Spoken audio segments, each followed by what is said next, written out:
driving linen around 7 days a week and, just had no time to sit back and look at my business and think, okay, cool. Like cleaner A is getting this, cleaner B is getting that. If I optimize the number of jobs they get between them, I can pocket this much extra money at the end of the month. So we have internal dashboards that break a lot of this data down.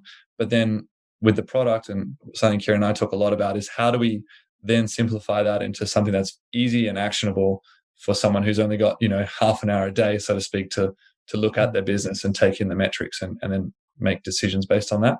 So This is episode number 100 of the Short-Term Rental Success Stories podcast. Are you an investor that's looking to have your home professionally managed? Go to cohostit.com for more information.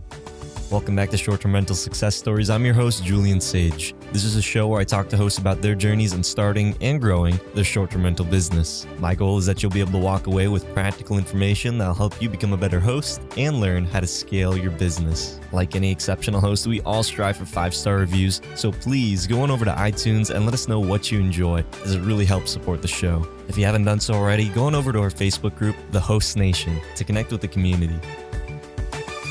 Hey, what is going on, Host Nation? I am super excited to be back again with you this week. I want to thank you so much for all the support in getting to 100 episodes, 100 different conversations with some of the most amazing hosts, operators, innovators in this space. It's hard to believe that nearly 2 years ago when I started this podcast, I had no clue about short-term rentals or anything about it. I was just curious. I wanted to find out exactly what professional operators are doing in the space. What are people doing in order to scale and grow? And from there, being able to share those conversations with the host nation, with the family that we've really grown to be able to share and help each other. I'm very humbled that so many of you have been following the show.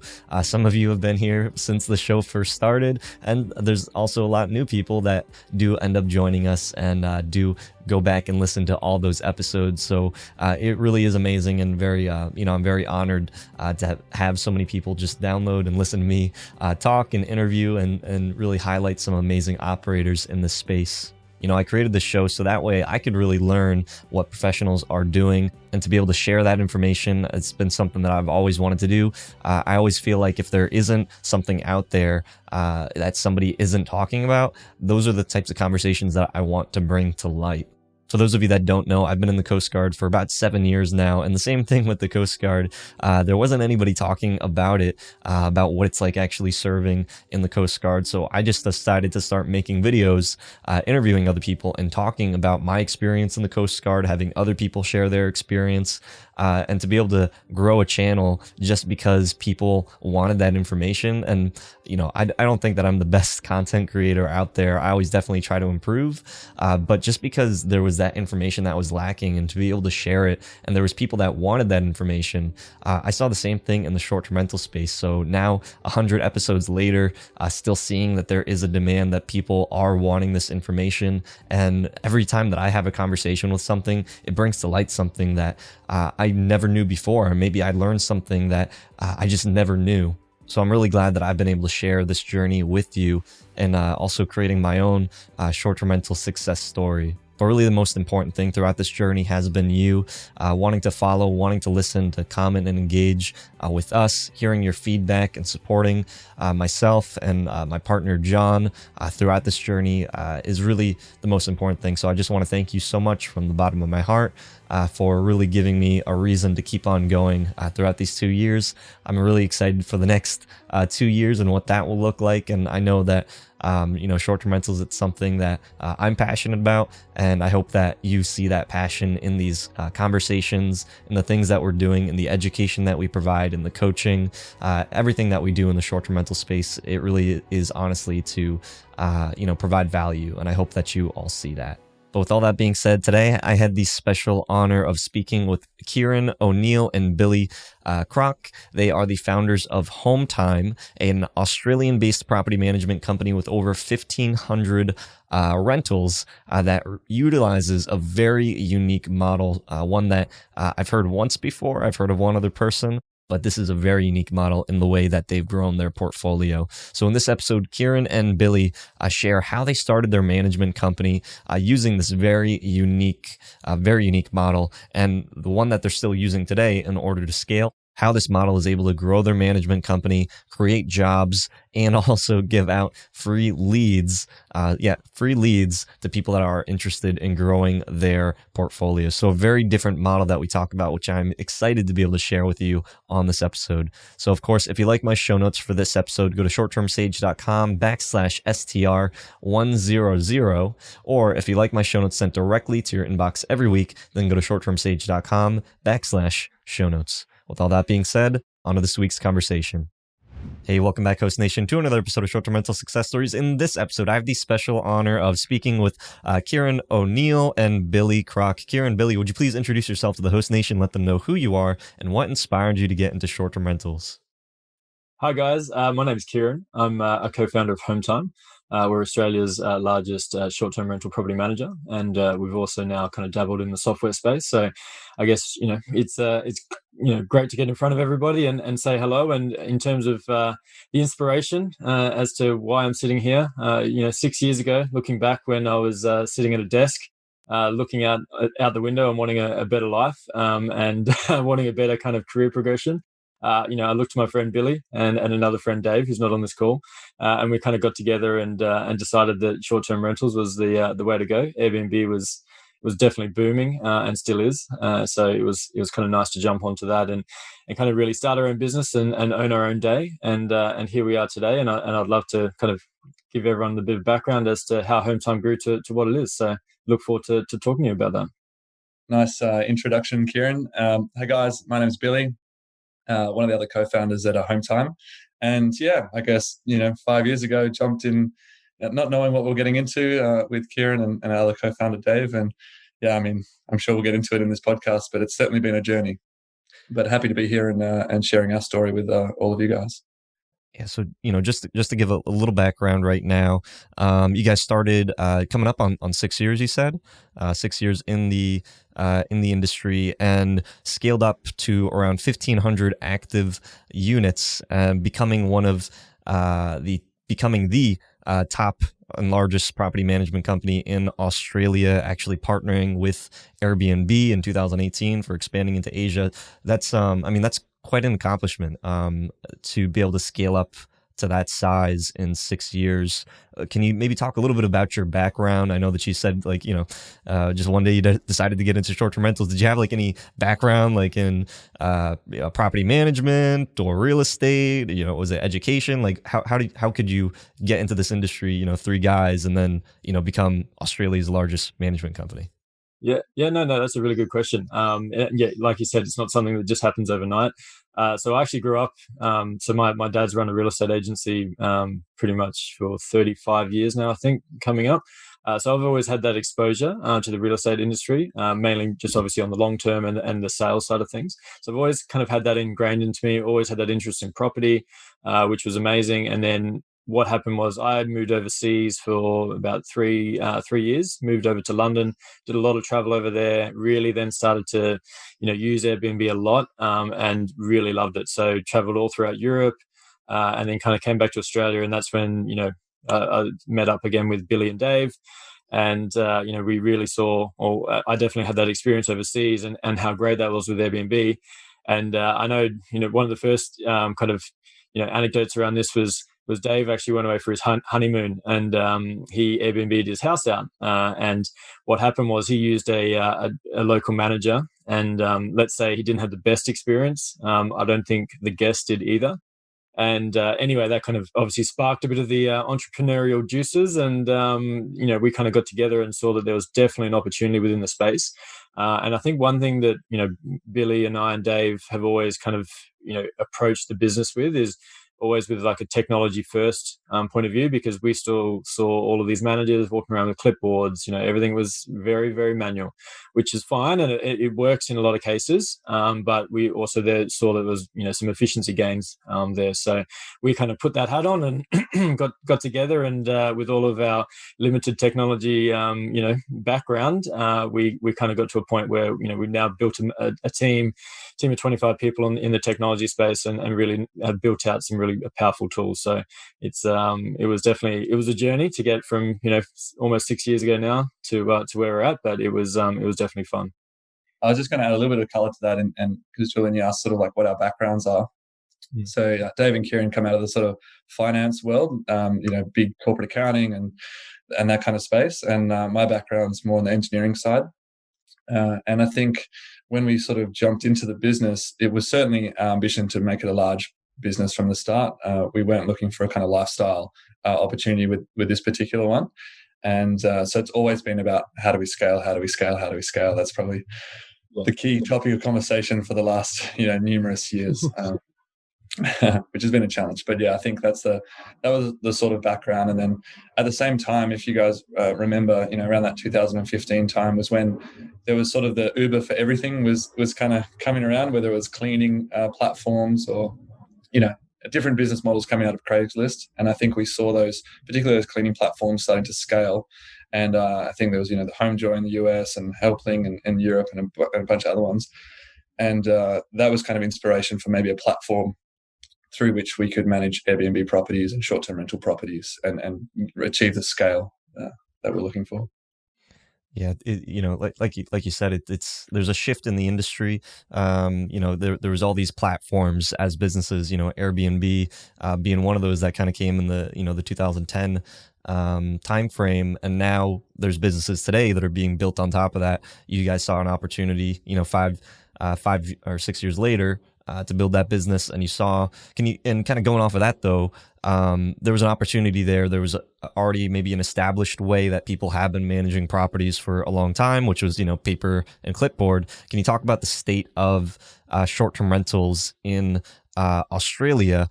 And what that was like when you went overseas to the London and coming back to Australia. What did you kind of see? Was there like an opportunity there, or what's the state of management there like? Yeah, so I would say, and this is something that we still talk about a lot now. Like the problem with managing short-term rentals is homogenous around the world. So what's happening in London is happening in Australia, is happening in the US, which is also, presents a massive opportunity and something that we've looked to always kind of, put our heads together and try and tackle. And I guess looking back kind of 5 to 6 years ago, where we saw one of the biggest bottlenecks, and again, still hasn't changed, looking at it 6 years ago, right now, is that, the operational aspect of the business can be so labor intensive and time consuming. So I guess what we've always focused on is, that was like one of the first problems. And that's, Billy putting his engineering hat on, wanting to solve that with, logistics and managing like timetables of cleaners and all those things. So that's where the first iteration of the business actually came out. And to Billy's point around the platform, we literally launched as the first, business. It was actually a different name back then as well. Was this housekeeping platform for Airbnb property managers. So it was like, how do you find, or not just property managers, just anyone Airbnb their property? Because it was really hard at the time to find someone to come and provide, 5-star quality linen, all of the consumables, and just with the click of a button. So we provided a service where you could go on, you put in your property details, and a few key pieces of information, and then you can have a cleaner out there literally in 24 hours with amazing sheets. And that was in terms of logistics, that was fun, because it started off okay when we were servicing just a handful of customers, and then that obviously grew because we did really get some good word of mouth. And then we started actually getting in with the property managers in Australia, and we started then actually servicing their properties. And then that's when we started to get some scale. And that's when we really got a lot more insight into how they were operating. And that's when we did see still a lot of that manual aspect to it. So we kind of then said, well, hey, we've pretty much solved one of their biggest issues, which is the operational side. Why can't we just go and do exactly what they're doing, but do it better? And then that's when Hometime was actually officially born. So we came out of this cleaning platform, and we had this amazing piece of technology to run that at scale. And then we tackled the full-on kind of end-to-end property management. I talked to Julie George quite a few episodes ago, and she brought up this unique model that really struck a chord with a lot of people, which was leveraging your cleaning team and actually having them become basically property managers. And it sounds like you guys also utilize that model, and that's why you and Julie were able to have a good partnership. can you talk about how that came about, and how you actually, started day one from trying to manage properties and how you actually scaled that? Yeah, certainly. I can talk to that for a little bit. It's well, I think it took us a little while to get to this underlying principle that we hold now, and that is that in order to scale, you still need to be hyper local. You need to have a point of contact who's on the ground in the area, who's delivering an outstanding experience for the guests in terms of local knowledge and expertise, and then an outstanding experience to the homeowner in terms of taking care of their property. And I think the usual trajectory to scaling these businesses, you start with, you might start with 5 properties, you get to 10, you get to 15, 20, and you can, the only next step is to hire one more person and one more person. So the way that evolves is that you first hire someone and they become the operations person while you focus on growing the business. And you hire a second person who's focusing on maybe the guest side of things. And a third person is maybe focused on the cleaning side of things. And it's a natural evolution, but you end up with a centralized sort of model whereby there's different silos inside the business taking care of different elements. And when you keep growing that way and maybe you get, to several tens of properties, it can become a little bit of a minefield in that property owners no longer have a direct point of contact inside the business. And so when issues arrive, whether it's on either side, the guest or the homeowner, it starts to become a little less efficient in terms of resolving those issues. It's also a little bit harder to keep accountability throughout your team as you grow. And so we certainly got to the point of, hundreds of properties before we really kind of figured out that, hey, this centralized model, it's not going to work when we get to 1,000, and it's certainly not going to work if we get to 2,000. And so we sort of took a step back and we configured the business back then, which might have been, 2017 or 18. And we took the approach of, okay, cool, we're going to build a partnership business whereby the local person on the ground not only will be responsible for the properties in their little jurisdiction, but they'll have ownership in that. So they'll have their own business and they'll be a partner of Hometime's, and we should grow our businesses together. And that way there's a true alignment of ideals and motivations. And then you can really kind of drive a fantastic experience. And so also, when you get big, you start to have things that a little guy can't sort of create themselves. And that's around the brand, it's around the technology and best practices and knowledge and specialist support, if you will. So that's the kind of route we went down. And we had these partners that we still call them running their little businesses in several cities in Australia. And then we came across Julie George, and she was running this fantastic business, exactly the same operating model as us, with her partners up in a very far northern city in Australia called Cairns.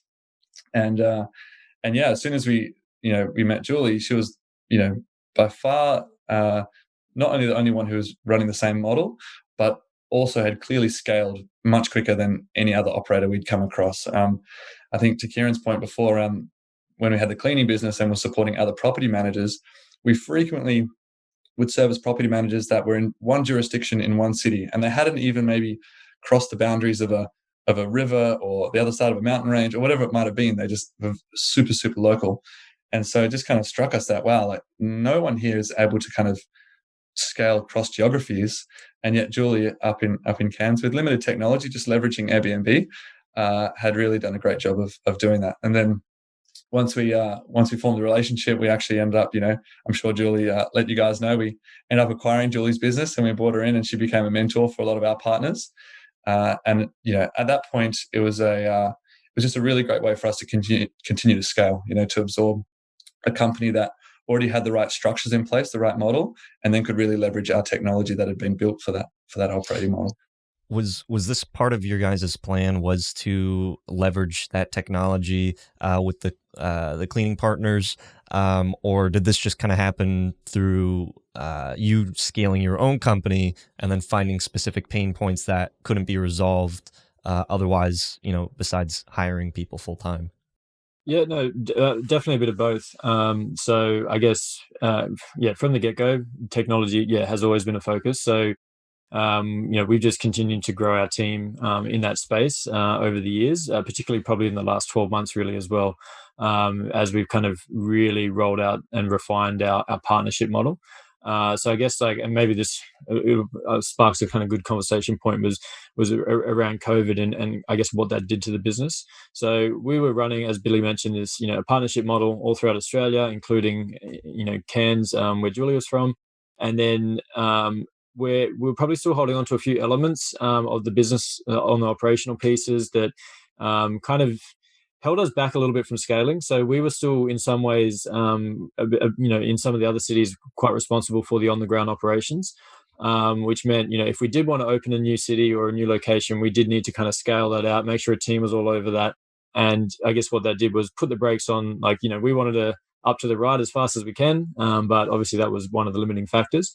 So then what happened with COVID was that we then really just had an opportunity to say, okay, look, if we could start this again and we could start this management business from scratch, what would we do? And we kind of literally got together, and the consensus was, well, let's just focus on what, as Hometime, we are good at. And as Billy said, over the 5 years when COVID was, we'd been around for 5 years, we'd established a really strong brand. So it's we've got the brand, we've got the tools and the technology already in place. We've got all the specialized teams. And what I mean by specialized teams is that, we've got a bunch of ex-Airbnb staff members in our team. There's a real focus around listing quality and presentation. And then also, we've got all the other we take care of a lot of the admin side of things, where it's finance and legals for partners, where, nobody has time for that when you're trying to run a small business. So we were okay, well, let's just focus on those kind of key elements around providing growth, providing the tools and technology, and providing specialized business support. And then that's where we kind of changed the business a bit. So the partners now, and I guess to keep it really simple, our partners take care of pretty much anything on the ground that's ultra local, guest experience, homeowner experience, and operations. And then we take care of any of the online activities, which is where we can really focus on, and has actually during COVID allowed us to kind of scale out to 20 over 20 now additional markets in Australia. So that's been really good. So, and I guess what's unlocked that is, like you said before, is that partnership model. So we refine that and remove some of the bottlenecks, and then the technology piece to where we've kind of completely built a beautiful and really super powerful tool that we use, and then something that we're offering out to other managers as well now. So it's really exciting. It almost kind of reminds me of kind of like a Uber model, or almost like an Airbnb model, where for cleaners be able to use a platform, and then they're able to increase their business. So as a taxi driver for Uber, or a taxi regular driver, they could choose to whether to do a taxi business, their own self-driving business, or they could leverage the platform. And it seems like that's kind of where this kind of model of hosting is. Would you say that you're more focused on being a platform, or more focused on being a management company? Definitely a platform. Easy question. Maybe 2 years ago we may have said management company, but 100% now, hand on heart, we would say platform. And I think to your point as well, is that we've kind of, one thing that we've never been scared to do, and advice to anyone out there is, you can try something, and say you start out your business and you're doing something this particular way, and we've always been very, very fast to iterate. So if something's not working, or we see a better way of doing something from someone else, then we're very keen to kind of move across to that. So we've definitely iterated across the 6 years many times. And I think where we've got to, so we used to focus on say maybe cleaners to kind of come in and potentially be managers. And look, there's been some good experiences. There's been some not so good experiences in that space. And I guess where we've kind of really found a sweet spot now is really looking at existing managers, actual property managers, or people that have a small portfolio that are willing to kind of want to grow their business and create a proper short-term rental management business. Because one thing that is so key to this is just that factor of actually being a host, knowing what works, knowing what guests want, knowing what a homeowner requires is something that is hard to teach, right? You kind of need to live it a little bit. So that's why we kind of really want to focus now on people that have that existing experience, and bring them under the kind of Hometime umbrella, put them on the Hometime platform, and then really help to supercharge their business. So that's the real focus, and has been now for probably, I'd say, easily 12 months. and where we've seen some really, really like kind of strong benefits. And where we couldn't be, I'd say, more happy with where the business is at right now because of that. So. Yeah, I think it's really really interesting. As a cleaner, that could seem like a very attractive model where it's you're able to increase your business, and then you might also make some extra income on the side, managing properties, and that might actually become a sizable portion of your revenues by also helping to manage different aspects. But from a property manager standpoint, a lot of the people that listen to the show, have their own properties. We're always told, a lot of guests come onto the show. We're always preaching, you got to build your own brand. You have to, try to move away from the platforms. If you're using, let's say, a platform like Hometime to be able to grow your property count, in the end, though, how would those property owners be staying with Hometime versus if you're working with a property manager who maybe already has their own portfolio? Like how can you control that relationship that has a value in the future of X amount, where like with an Uber model it's very transactional. You just or Airbnb, it's very transactional. With this is a long-term partnership. Definitely. I think if I understand your question, Julian, it's all around how do you build value in your business as a short-term rental property manager with a partner like Hometime? If there's this sort of, revenue share arrangement going on, you get 5 years down the road, you built this nice portfolio of homes, how does the value fall, or what's the share there?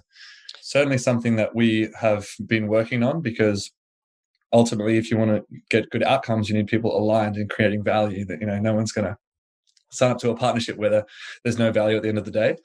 And when we're lucky because we've sat on both sides of this equation a few times where we've acquired smaller rental businesses, property management businesses, sorry. And when you're evaluating a property management business to purchase, one thing that's really key is the consistency and the reliability of income associated with that business. So what do those properties look like that are under management? How sticky are they? How long have they been in management for? What's the availability on an annual basis, and what's the customer churn? And also, what's the rate of growth? Which is generally can be pretty slow. It's a hard business to grow organically. So the benefits of a partnership with Hometime in these respects are certainly accelerated growth. So the business, we're confident that we normally, and have done this over the last 6 months or so, have doubled or tripled people's businesses within 6 months to 12 months in terms of the number of properties under management. Yeah, even more accelerated. I think there's one just recently that she's gone from about 15 properties, and now I would say maybe 4 months ago, now she's sitting at, I think, about 72-ish or just over 70. So, and that's just been, and that's been part of leveraging that brand, right? So we've, thrown a lot of money at digital marketing on that front. So that's been a great outcome, and that's been something that we've done, maybe not to 4 times in 4 months, but definitely a lot of examples. Exactly. So if you're in the business for say 3 or 5 years, you just want to make sure you grow that business to something sizable, because that's where you're going to create the value. And then the second piece is just around the risk management, right? So as an incoming buyer, if this particular business has been running on a reputable platform with all the data and the properties and expert revenue management and everything that goes into making that business successful, essentially you're creating more value, and it gives the buyer more confidence, and they can step in and operate that business with the support of Hometime. So it actually kind of de-risks from the buyer's perspective quite a lot. And we're sort of now moving into this new phase of the business where we are getting to the point where some of our partners are looking to kind of potentially maybe transact their business in the next, maybe the next 12 months or so after the COVID recovery comes. So we are having those conversations, and it's super interesting. So again, our contracts are structured in a way where they have access to those particular properties that come on to, through our partnership, and they have the right to sell those properties to an incoming business. And then Hometime just has some rights in there around ensuring that the incoming manager is suitable and fit for purpose and all those kind of things. Yeah, and maybe just one last point on that as well. And this is something that whenever we were buying businesses in the past, it was always a bit of a concern. Was that often that sole owner literally is like pretty much the keystone to the whole business. So you lose the relationship, that person leaves, the homeowners had that relationship with them, and then you've got, the whole book that you've just purchased at risk, right? So then therefore, if you've got this element of a partnership in place, and like Hometime being like, one of the key partners stays on, the homeowners may not necessarily be as aware that, what's kind of going on in the background, then, that definitely helps in safeguarding the portfolio as well. So from what I'm understanding is let's say as myself, a property manager, you'll help feed me new property owners, correct? And then there's some type of revenue share with Hometime. But then what's to keep that homeowner from working just directly with me as opposed to working through Hometime, basically kind of cut out like the middleman in this case? Well, also the value. So at the end of the day, if we don't deliver value to our partners, that's exactly what they would try and do, right? Is take properties off platform. So we just make sure we focus on delivering sufficient value that it's easier for them to add new properties to the platform than it is to go around us. How we do that mostly is by saving time. As Kieran said, the operational side of this business is what's hard to master. And if you can get that under control, then you spend much more time growing your business, right? Which is fantastic. It's a win for everyone. So we just focus on building tools, training people, setting them up for success in such a way that they're realizing value from Hometime. And a big part of it is as well lead generation, as Kieran said. But yeah, so far, we actually haven't had any partner churn from this particular model. And it's also worth just quickly clarifying that this is the model that we run in Australia and New Zealand, where we have this kind of deep partnership, where we do a lot more than just the software. But I think where we see our ambitions for expanding internationally, and obviously to a lot of your audience in the US, is just through the kind of software. I think for a long time, software technologists in the industry have been better at building software than property managers. There's been a few property managers that have tried, and there are some good software products out there that are built by property managers. But I think the property managers are now catching up in terms of they've got funding and resources and all that kind of stuff, and now have got many more years of experience and are starting to churn out software products that are built for managers and are easy to use, intuitive, simple, et cetera, et cetera. So that's where we want to go. That's the kind of next step for. As a person that maybe has never managed properties before, I can definitely see being a benefit to that. But as a property manager, if somebody's already kind of got set up with their PMS, their pricing tools and all that, if they are utilizing Hometime for growing their portfolio, how would that work if you already have like your set of tools that you built up with your properties, and now you've got Hometime and their suite of tools? How do you guys kind of handle that? Yeah, it's a good question, and we actually already run into this, quite frequently. And we how we handle it is we basically say, "Hey guys, just incremental properties, which are essentially sort of free growth for you, if you will." So we'll bring new properties to your platform. They come on through the Hometime tool.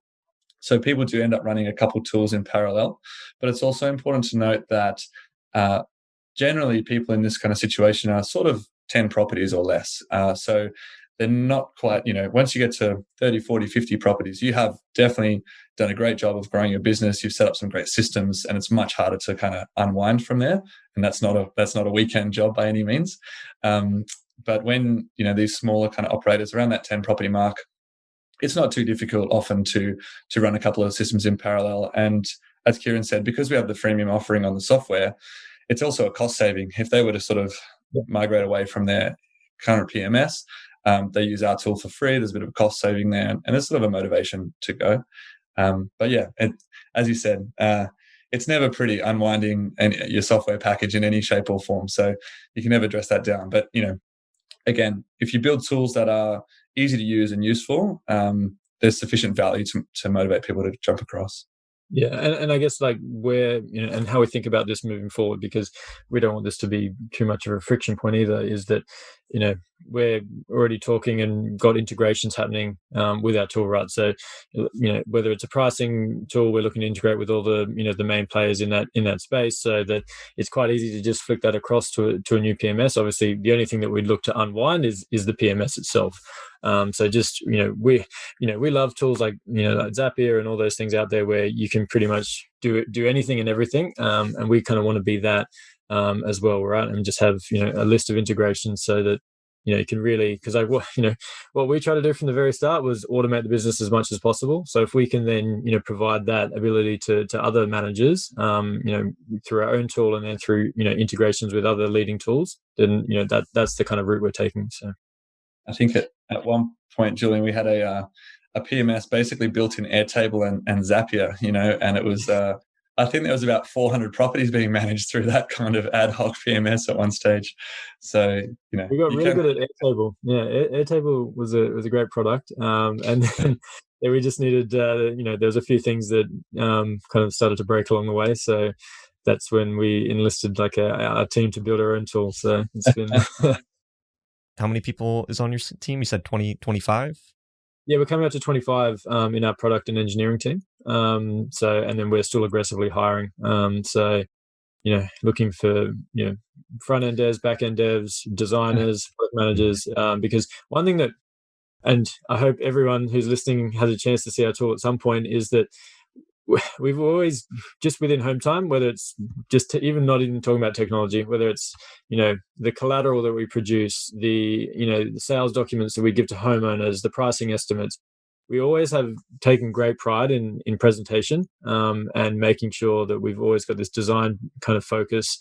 And because I think it speaks a lot to the person receiving it, whether it's the homeowner or the guest, that there's that level of professionalism that kind of runs through the business, and that's something that we've 100% taken through into the tool as well, and we're going to continue to do. And that's what I mean by that is like a real focus on the UI, so the user interface, and then also just the general experience when you're using the tool. So we've got a bunch of designers that are thinking about which button should go where, when to click this, what color to change it, all those little things that really at the end of the day, like, we've used other tools in the past, and they've been great at certain functionality pieces, but then there's this underlying frustration, or like just the ease of use sometimes just isn't there. And I think everyone's become a bit of a UX expert over the years now that everyone's got smartphones. They use so many different apps, and when you get that annoying app that just doesn't work, or the button you got to go back 7 times to get back to where you were, like all those little things, we're just trying to iron out and really focus and provide it like an actual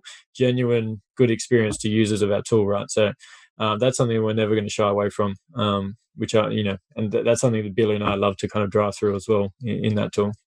What's kind of crazy though is it 20, 25 people that are part of your company? So obviously you have your partners in the different markets, but is it 25 like full time for 1,500 active rentals? And those are also properties that you're also involved in, making sure that they are being professionally managed, that they're being taken care of. So you guys are also managing those properties, correct? Or have you kind of pushed that to the partners now and you just supervise them? Yeah, I can talk to maybe the makeup of the team a bit more. So we've got so just within our kind of product and engineering team, so the guys literally building the technology, there's circa 25 people. And then we've got another kind of like 20 odd people that work within the centralized teams that then assist our partners. So we've got a partnership network around Australia.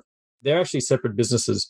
So they then have like a legitimate partnership arrangement with Hometime. And then we've got a central team of let's just call it 50 people, with essentially half of those made up of product and engineering, and the other half focused on specialized support for the partner network. So and I guess the reason for that makeup is like, look, you can solve so much through technology and make it obviously more infinitely scalable. So that's why half of the team is just focused on building an amazing tool for our partner network, who are already using everything, and we're just continuing to add on features. And then the other half is for that specialized support. And what I mean by that is like, around like, making sure we churn out amazing looking listings with amazing copy, amazing photos. That kind of goes through our Hometime machine before it's kind of like approved. And then you've also got like people working solely on pricing. So one thing that we found with working with our partnership network is like this obviously this industry is 24/7. Like it's hard to take any time off, right? And therefore what that sometimes means is you can kind of leave things on the back burner and maybe not focus on some of the right things.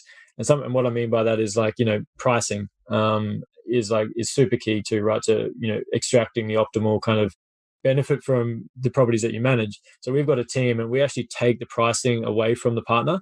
So we've got a team that just focuses on it. We've got data scientists that are literally, got dashboards, for everything and anything. And what we're trying to do is just optimize the portfolio as much as possible. And that's a massive benefit for the partners, because that's something that we've got people that are solely focused on that.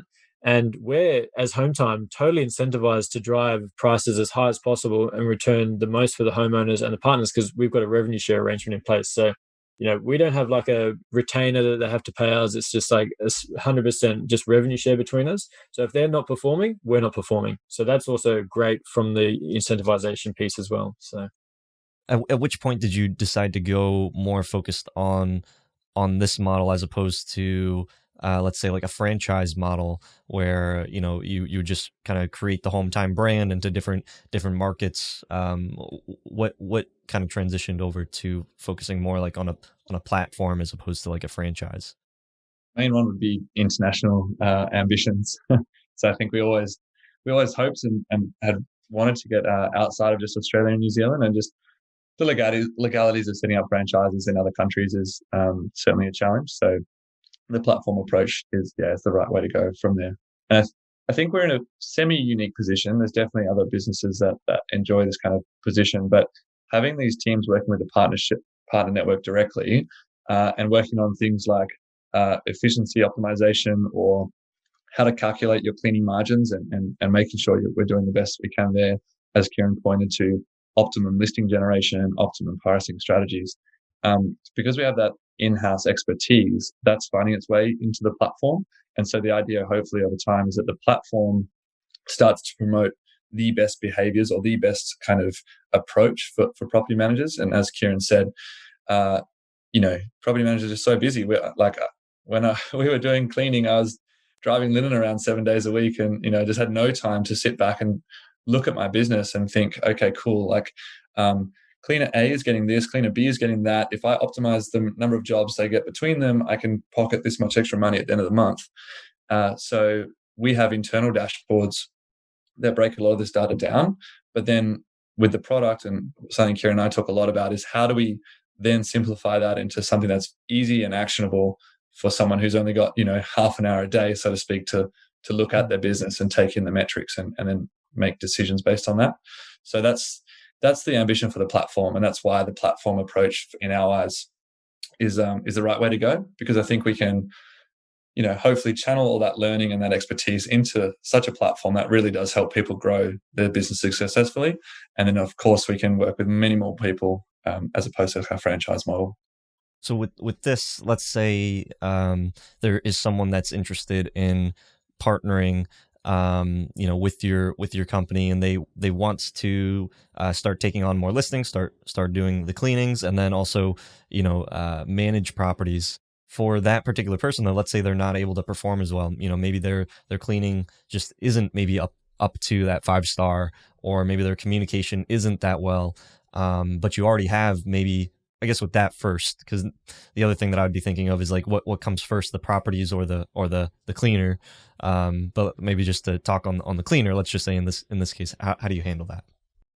I mean, partner selection is so key, and that's been a journey in of itself. From the right profile operationally, to then the right profile personally, and the ability to deal with tricky situations with guests and homeowners. So we've certainly had some partners that excel in different areas, right?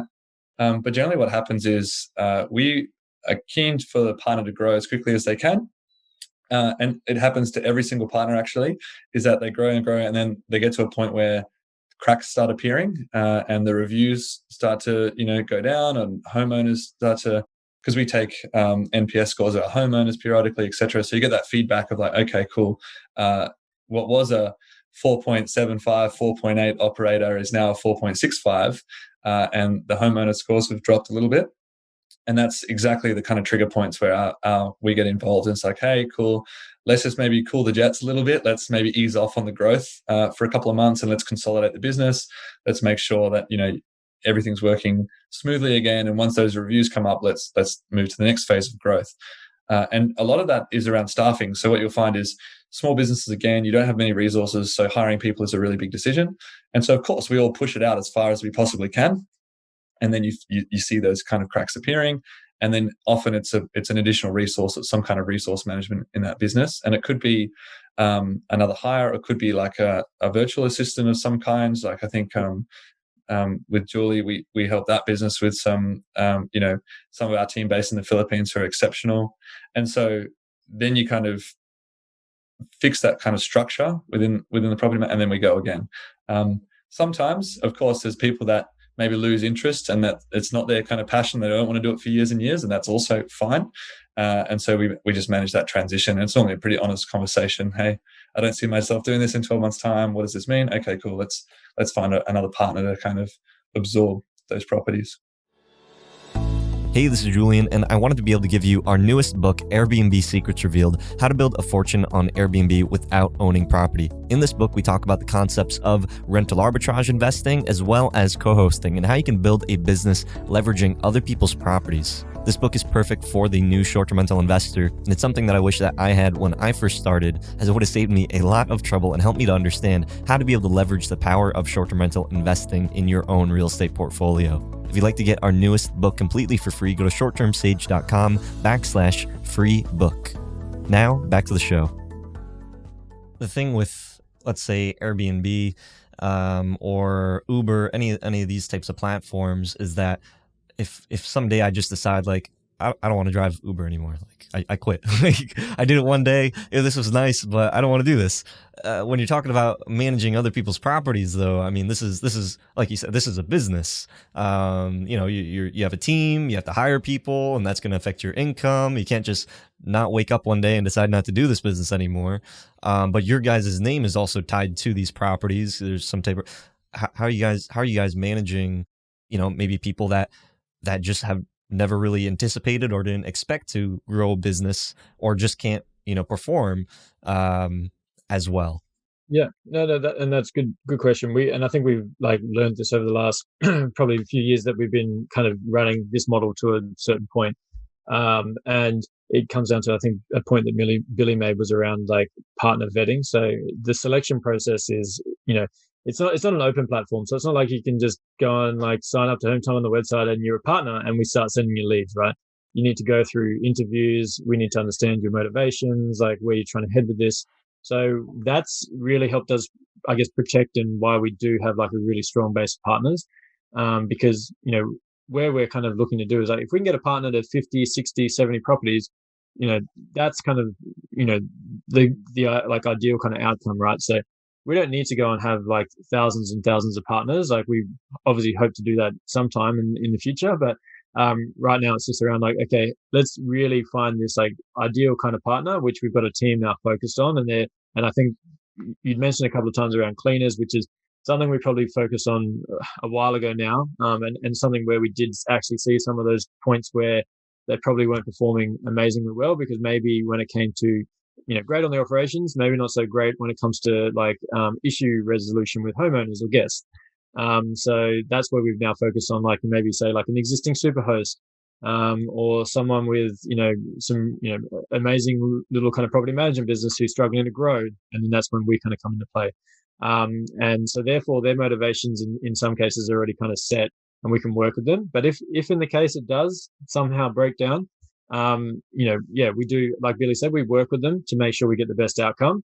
And if someone pulled the pin today and just stopped answering our calls or the calls of any other homeowner, luckily we've managed properties, for a long, long time now. So we've actually got internal teams where we can literally kind of suck that up. And we've also got now quite a distributed partner network so that we can kind of redistribute properties amongst those. So we are definitely kind of safeguarded in that respect. Okay. Yeah, no, that makes sense. And with that other question that I had in regards to, what kind of comes first, the chicken or the egg, how are you guys doing this? Are you finding the partners first? Are you finding the properties? Once you find the properties, then you need a partner. Like how are you doing that dance? Yeah, it's definitely more partner, because we kind of want to make sure we get, a really strong partner in place, and then we're confident to then start, driving them properties, because, to that point, it's got our name on it. They're signing the homeowner signing a contract with Hometime written on it. We want to make sure that the person that's going to be, meeting that person face to face, operating their property is trustworthy, is capable. So that's definitely the key. Going back, how many properties did you guys scale up to just like with your own personal management before you switched over to this model? I'd say around that sort of 400 mark, something like that, maybe. And that's because I think, and where the crack started to show was that, internal, employees kind of just picking up the phone and fighting fires, essentially, right, was where we were kind of at when we were at that stage. And we just saw kind of guest experience dropping, homeowner experience not, super high. And, Australia is a very large country. It's almost similar to the US in terms of like land size. So you've got a really highly distributed kind of geographical area. So then you've got teams all over the place. Kind of, it was hard to kind of really monitor and make sure there was incentivization there for everyone to perform. So that's why this partnership model is perfect, right? Because they're just, 100% focused on doing the best for that property, because it will, literally return into their pocket at the end of the day if they do so. So. Yeah, how do you get your property manager or your whoever's in your business to care if that property leaves? You tie their income directly to that property. So I think there was a kind of a funny-ish story around this, which is just like it would always be Friday afternoon, have a great week, portfolio's going great, the team have all knocked off, having some drinks, they're going and doing their thing, and then the guest message comes through, the washing machine just blew up, or the neighbors having a huge party, or whatever it is. And it's always Kieran, myself, 7 p.m. Friday night, we're in the car driving out to the property to go and check it out. And it's just like, oh my goodness, our team at the time, they're just not going to do that. It's not their 9 to 5. It's not their prerogative. And so, the model had to change basically such that we could push some of that accountability outwards. And I think it comes back to that principle, right? Which is if I'm staying in an Airbnb, I want the person who's been there, who's cleaned it, who's I'm conversing with, just to care about the general, success of my stay. And if that person is just on, a normal salary and has other things to do and somewhere to be, it's never going to be as good as someone who's the business owner or has direct kind of income tied to it. And at the end of the day, you just see it in reviews. And if you get really good guest reviews, that just translates to sticky homeowners, good recurring revenue, a quiet business on which you can build upon. So it's amazing how many things transpire out of a good guest experience. And so if you can just optimize for that at the start. And I mean, like to your point earlier, Julian, about Julie and her model where she incentivized her cleaners, that's exactly what we saw. Great reviews with her business. And you see it in the reviews. It's always like, oh, Steve was fantastic, or Jenny was lovely, and as soon as you see that kind of stuff in the reviews, you're like, yes, good business, good accountability, good structure. And you could juxtapose that with, say, some, maybe the largest operator in the US and go into those kind of reviews. And it's the opposite. It's haven't heard back in weeks. I don't know who's managing my property, et cetera, et cetera. So I think if you take that principle of hyper-local and you solve for that whilst then solving for scale secondary to that, that's a good recipe for a sound business. Yeah, that's what, you brought up an interesting point. When people are so focused on scale, they're maybe trying to drive their numbers down. So they're offering maybe lower management fee. They're trying to just outbid the competition. And then maybe they offer lesser services, and then that starts to impact the reviews. Some people might like that because maybe they're able to pocket a little bit more, but then on the other side, their property and the guests aren't having as great of an experience. And then on the flip side, you have some management companies that they just have so much money because they're venture backed and they're just dumping money into their company, and it's almost like I don't even know how they're really profiting so much initially, because they're just so focused on super, super high quality and scale. It's probably for like a longer term play for them, I imagine.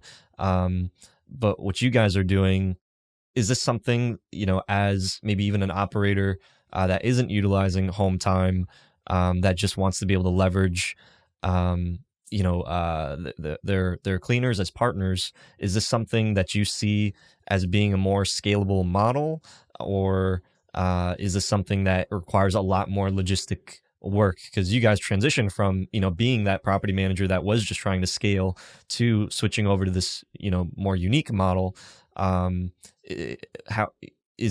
was that an easy transition, or is this something that is really only something that's possible when you are leveraging, let's say, your platform? I guess where we've got to, and kind of some part of the reason we're also talking today, right, is that we understand that the way that we have operated our business, from what we've seen within other businesses, that we kind of we obviously keep a pretty kind of close eye on the industry, that we do feel like we're onto this like really solid kind of model when it comes to not only being able to scale if you want to, but also just running an operationally efficient business.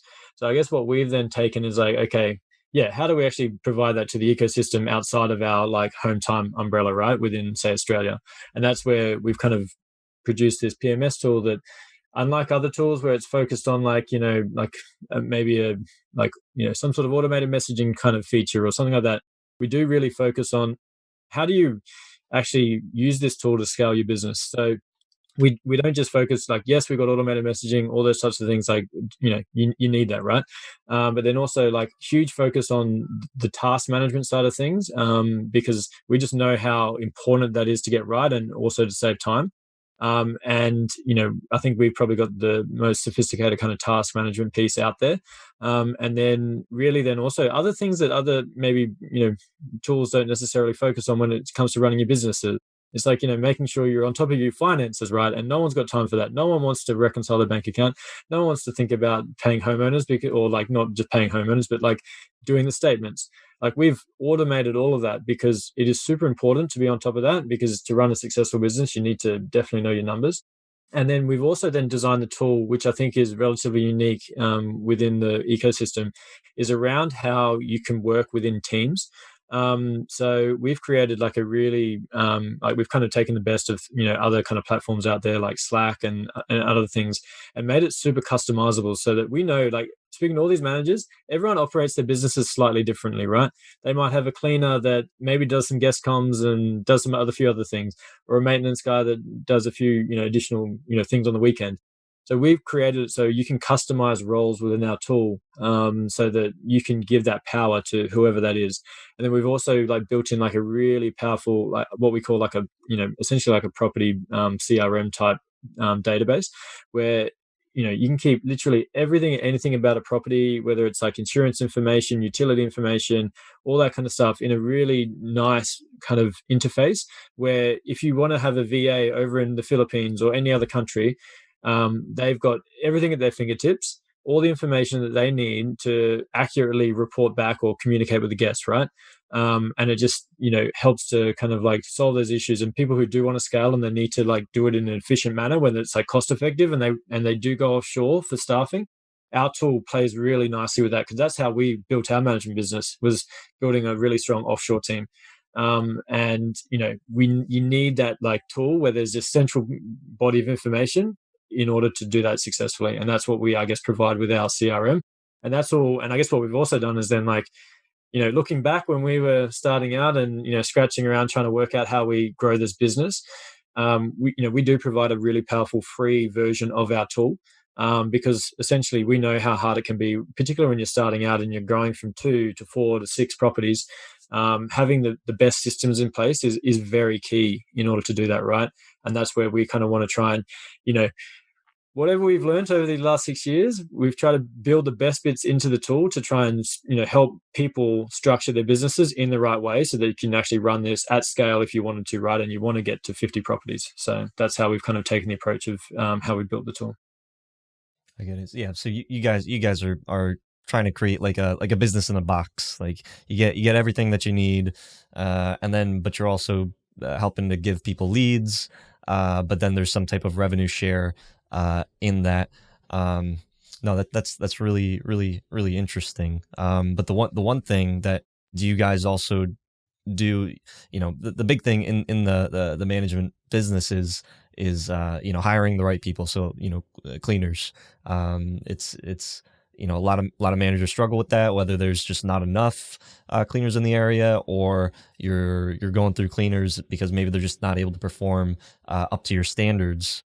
How, as a business owner, if you partner with someone that is maybe a manager that's looking to get into the space, and you're giving them all the tools that they need, instead of them going out and having to get a bunch of different tools, how do you work around, hiring the right people and then training those people, so that they're able to, really take care of the properties?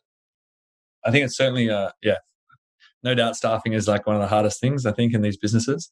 But I think it's also super holistic. So if you don't have a good sales process and you're having to undercut your competition in terms of management fees, then you can only afford to pay your staff less than your competitor can. It all just kind of feeds in on itself. So if I think it's good to focus probably on those systems, especially if you're going to run a model whereby you're moving some of that accountability to your cleaners, for example. You need to have the systems right. You need that early feedback if that cleaner's doing a poor job. So first and foremost, like, make sure you have the feedback. Make sure you have the guest reviews coming in, the homeowner reviews or feedback coming in, and then you can start to like push that accountability downstream, so to speak. And then get an excellent sales pitch and an excellent sales collateral and package, so that you can charge a good and decent rate. That's so key. Otherwise, you're just cutting yourself off at the knees in terms of your ability to pay your staff. And if you get them, if you bring on properties at a good rate, then you have a bit of wiggle room to incentivize your cleaners and your people on the ground with a portion of the management fees. And I think that's that's what we advocate. That's what Julie advocates, and all that kind of stuff. But then, as you touched on, the training piece is important. And I think, it's really awesome. Like, Julian, you guys are doing a great job of like putting content out there. And I think it's important, cleaners aren't necessarily going to go and learn all about your business, but certainly education in the form of a quick course, a checklist, some of that kind of practical material is just super useful. And it's just, the great thing about short-term rentals is you get feedback on everyone's performance so quickly. So new cleaner comes in, give them that training. Let's see how they go. Oh, first week we've got reviews coming through, either a good job or a bad job. So that kind of feedback loop is really important. And I think surfacing that, again, sorry to harp on about the tool, but that's just what we try to do, is like make it really obvious to the manager who's performing well, who's performing not so well, what the reviews are, what properties are doing well. And then it's very black and white. One other thing is, I'm sure a lot of your managers do this, but there's a fundamental setup decision, which is, do you send cleaners to different properties, or do you send the same cleaner to the same property? And I think that's a important one, if possible, to send the same cleaner back to the same property time and again. And that's also how you breed a sense of ownership over that property and the performance. But if you do that, then your data's clean and your feedback loop is sound, and you can iterate that quickly. Certainly hiring is hard, takes a lot of time. That's why you need good systems elsewhere in the business to give you that time. One other question here is, let's say you're helping this person build a business. If they're going out, let's say they find clients on their own because they're doing a really good job, people see them performing. How does that relationship work? Are you planning on like having that person take that property and put it into Hometime? And because of all the tools and everything that's there, there's an added benefit to them managing it in Hometime as opposed to them getting a separate set of tools and doing that themselves?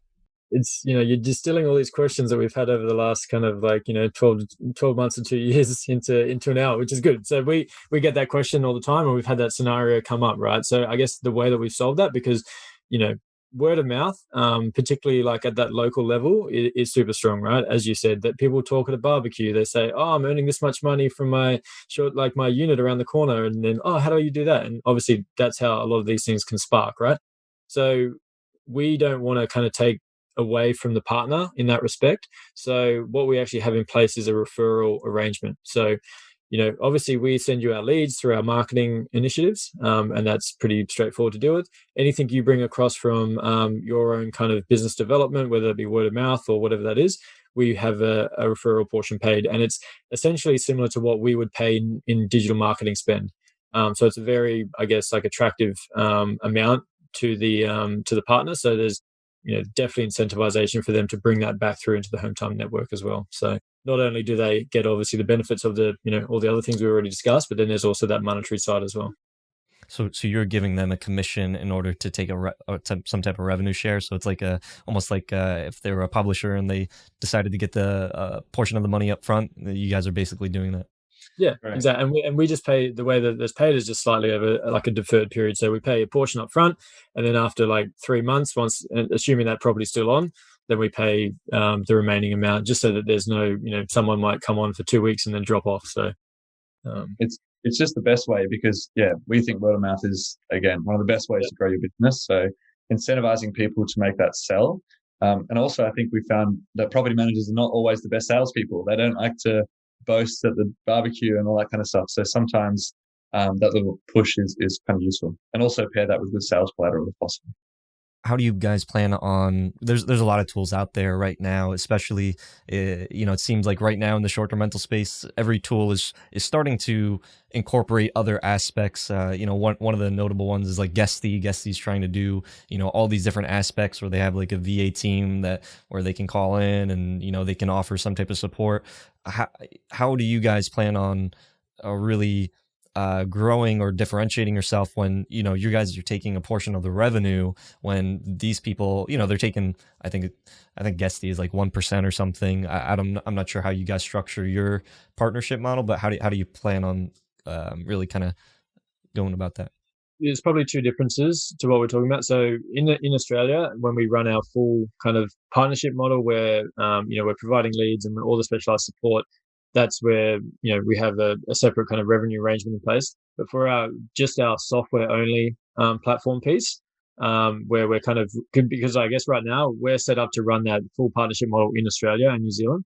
Then what we're thinking about overseas, which is what we're already currently doing, is that we just have a software only approach where they can use the tool. We've got a super powerful freemium version, which is, I would say, probably does close to what most paid tools out there actually do. And then we're going to have a version where it is charged, and it is very comparable to the market. So your Guesties and your Smart BNBs, all those companies, it'll be at a very similar level. So that's the piece that for people, say in the US, we'll be able to provide them with a software version that's going to help them end to end with their business, with a premium version, and then paid options as you kind of grow and require those additional tools. Our core focus market, I think, where we can add a lot of value is what we call the 2 to 20 professional hosts. So people that are really kind of starting out before they've hit that 20 property mark. And I think it's a little bit underserviced by some of these software products. Obviously, Guesty, fantastic tool, has got every feature under the sun you could ever want, and you could run a hotel with it or a large property management business, whatever you might have. But I think there's also a level of complexity that comes with those tools. So we just focus on that 2 to 20 cohort, making it really easy to understand, to get going, and to derive value from the software. Because even, say, for example, we had a debate last week around messaging. If you've got 100 properties, your messaging tool looks very different if you have 10 or 20. At 100 properties, it's got to be similar templates applied to bulk properties, property groups, all that kind of stuff. And that's complicated. You need to have some decent experience to set that up properly. Whereas our 2 and 20 cohort, they just want to get started with sending in automated messages for check-in and check-out and that kind of stuff. So let's optimize for that use case and for those people. And then we deliver a lot of value. And it's also a kind of, we feel good if we help people grow their businesses. In a post-COVID world, it's like the world of small business. It's just a nicer place for us to be operating, whereby we're seeing these guys go from 10 to 20, 20 to 30, 30 to 40. And we think we can do that pretty efficiently. We've got a good track record in Australia. So that's just, that's just what we want to be up to with the tool. So. You guys are onto something. It's really, really exciting. It's and it's really kind of like the future of maybe how people would want to even work. Like why go to college to get a degree, to get a job, when you could partner with a company that basically kind of gives you a business that you can have operate, and they give you the training, they give you the tools. It's a really unique model. Instead of having to reinvent the wheel, partner with somebody that already has, the wheel going, and then you just are able to basically just jump in there. It's really interesting. Certainly for those micro entrepreneurs that might be embarking for the first time, it's a super efficient way to get like business skills, learn how to grow a business, do all that kind of stuff. And I think, we're in no false pretense that we think our partners are going to work for us for 50 years, but it's an awesome way to grow a business over the short term. So like 2 to 5 years, to realize some value and get some awesome experience. And we have other partners that have kind of got it to a level of sort of 50 properties, been running it there for a certain amount of time, and really optimized their portfolio to the point where it's almost, hands off. It's not as intense as it is when you're getting started and driving, and they have a great lifestyle with that business. So I think it is a good opportunity. Can you share some of the numbers, what someone could expect if they do get up to that 50 property range, while still using the Hometime partner program? Yeah, like it really depends on, I guess, where they're located and the property kind of makeup. But like, to be pretty ballpark, it's definitely 6 figures, which is great for them, right? And I guess they just get a lot of freedom too in terms of how they want to kind of work their day. But in terms of numbers, it is very dependent on what kind of properties they're bringing in, because if you've got someone based in an urban market and they're servicing 1 and 2 bedroom apartments, obviously the ADR is quite different to someone then operating 5 bedroom properties in the country. But definitely once you're getting above that, you can live a pretty comfortable kind of lifestyle. So which is kind of, we've designed it so that, like Billy said, we want people, to have a great experience and then also be rewarded, right? So that, they're not kind of just looking over their shoulder for the next opportunity. They see this great opportunity with Hometime, and they see value on both sides, whether it be flexibility in the way they live their life, because you can own your own day, and then also from the the pay side of things as well. Just quickly add a little bit more color, Julian. So like we have a few partners, but 2 that come to top of mind. One operates in Melbourne City, which is like the second largest city in Australia. He's got around 55 properties. He's been with the company for a long time, probably like nearly 4 years or so. And he has 1 virtual assistant and a small cleaning team, I think, of 3. With overflow to a contract cleaner. So that's how he sets up for his peak seasons. Yeah. So it's just him, it's his VA, and it's a small cleaning team running 55 properties in a great city. So yeah, he's highly profitable and low customer churn, relatively low effort compared to a lot of others. And then saying that one that Kieran mentioned before, the lady who's grown really quickly, she's also grown from 15 to circa 70 with a team of 1 plus a contract cleaning team underneath her. So I think that's the benefit of partnering with Hometime, having the model, and being able to grow in a super lean kind of way and get that advice. So for example, both those partners, they're not spending 2 to 3 days at the end of the month reconciling their financial statements. They're spending 20 minutes, that kind of stuff, and that's what allows you to stay lean. And you guys fed them all of the leads and all of those property owners? Yeah. Majority. There's a couple. There'll be a handful that would be some of the referrals that we spoke about before, but majority would have been all from Hometime. So, wow, interesting. Okay, yeah, sign me up. We pay to Google and Facebook, right? So, like most people probably do, but it's it's working pretty well. So you said that you're running Google and Facebook ads, and that's how you're finding property owners?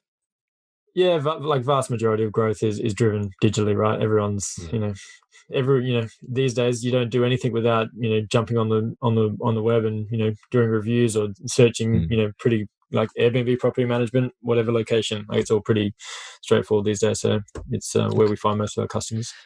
Well, I know that we went a little bit over, but a really, really interesting talk. Kieran, Billy, if anybody wants to be able to find out some more, if they want to be able to connect, what's the best way that they can get in touch with you guys? Yeah, so I guess if there's anyone listening in Australia, we've got to become a hosting partner on our website, which is hometime.io. And then for anyone, I guess, looking to get in touch with us about using our software solution, whether that be on a freemium basis or a paid basis, you can visit hometimeapp.io. So just app at the end of hometime.io. And you can see all the details there, and you can book in a live demo, and we'd love to show you how it all works. At this stage, I was just going to say, particularly in the US, Kieran and I have been having a lot of phone calls with property managers over there, and we're still early to the kind of software game, if you will, internationally. So I think it's a fun time if you're looking at a new tool. Lodge something with the Hometime website, and you'll probably end up speaking to Kieran or I, and we'll give you a generous amount of our time on how to optimize your businesses, and and have a good chat in the meantime anyway. But yeah, we're just trying to get up and about and get the name out there at this time. So appreciate you, Julian, for having us on the show. And, thanks very much to everyone who had a listen, and looking forward to chatting with a few of you in the future. All right. Well, thank you, Billy. Thank you, Kieran. And until next time, Host Nation, keep on hosting. Hope you hosts benefited from the show. If you found value, please go on over to iTunes, leave us a review, and let us know what you enjoy about the show. If you'd like to talk to hosts that have been featured in these episodes as well as the community, go on over to our Facebook group, The Host Nation.